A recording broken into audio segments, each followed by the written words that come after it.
عن أبي هريرة رضي الله تعالى عنه قال قال رسول الله صلى الله عليه وسلم আবু হুরায়রা রাদিয়াল্লাহু তাআলা আনহুর বর্ণনা, আল্লাহ নবী বলেন, বাইনামা রাজুলুন ইয়ামশি বিতরিক ওয়াজাদা হুসনিন আলা শাওয়াজাদা হুসনা শাওকিন ফিত তরিক বা আলা তরিক।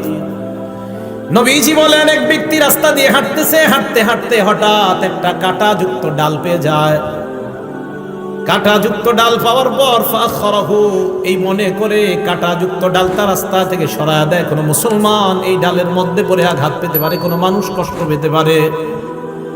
একটা সুই পাইছেন, রাস্তায় ফালাই দিয়েছেন, একটা ইটের টুকরা, যে টুকরা আপনার পায়ে লাগছে, আপনি চিন্তা করলেন আমার আরেক মুসলমানের পায়েও লাগতে পারে, এই টুকরাটা আপনি সরাইয়া দিয়েছেন।